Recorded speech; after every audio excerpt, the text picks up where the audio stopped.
C43. How to remove air filter.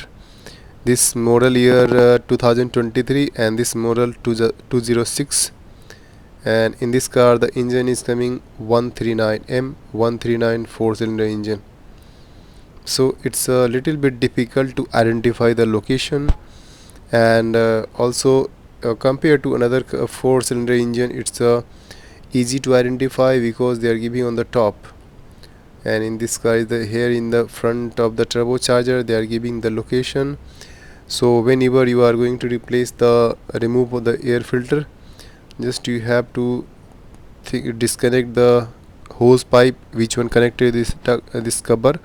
They have 4 hose pipe, and this screw which one connected the turbocharger is the E102, and there are 4 screw also for T20 which one connected this air filter housing. So these are the screws just we have to disconnect, and one also have electrical connector that connected to this sensor upstream, then also we have to disconnect. And this is the duct also we have to remove because it's on the top.